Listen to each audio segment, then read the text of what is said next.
Hi guys, welcome back to my channel. Today I'm going to tell you few tips and tricks of Microsoft Excel which can be very useful in your day-to-day life.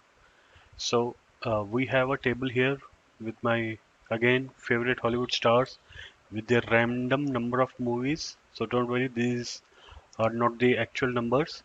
And so if you want multiple copies of this table, so you just have to simply select this, go to this side of the table, press Ctrl and see, you will see this cursor.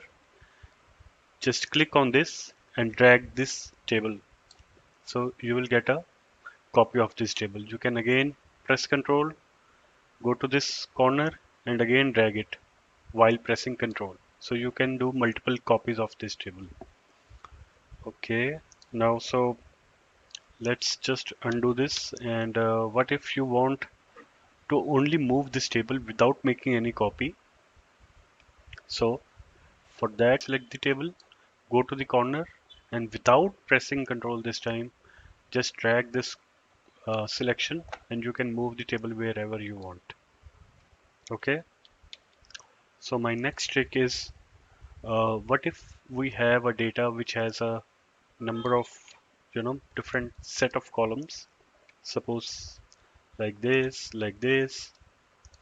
and you need uh, two rows from this table, one row from this table, and three rows from this table. So one easy and time-taking step is to copy this, then go to this column, copy this, then paste here, then copy this, then paste here.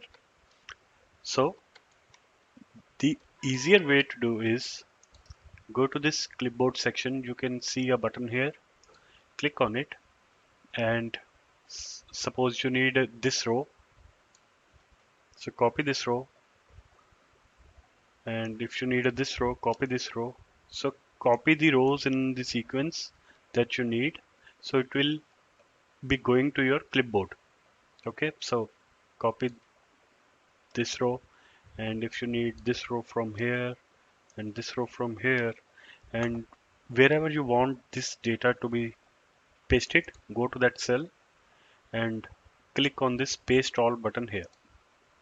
So all the copied rows in the same sequence will come in that location.